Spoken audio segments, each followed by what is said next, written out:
हाँ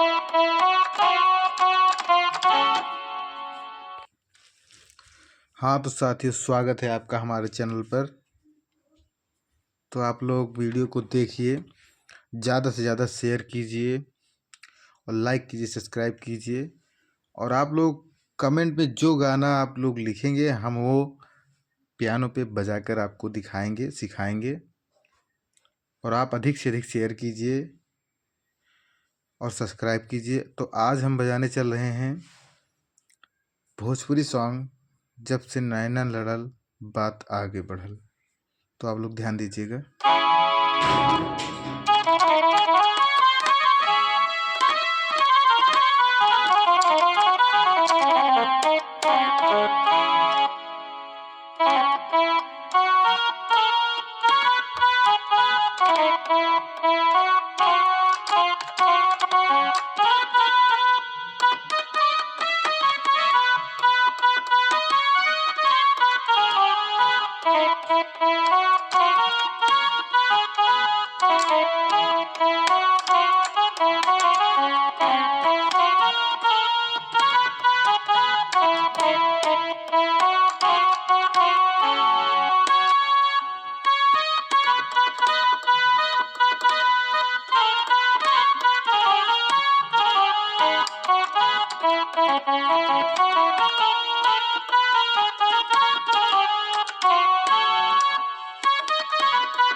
तो साथियों, आप लोग कमेंट कीजिए, जो गाना आप बताएंगे हम पियानो पे प्ले करेंगे। और सब्सक्राइब कीजिए, वीडियो को शेयर कीजिए, लाइक कीजिए। धन्यवाद। मिलते हैं अगली वीडियो में।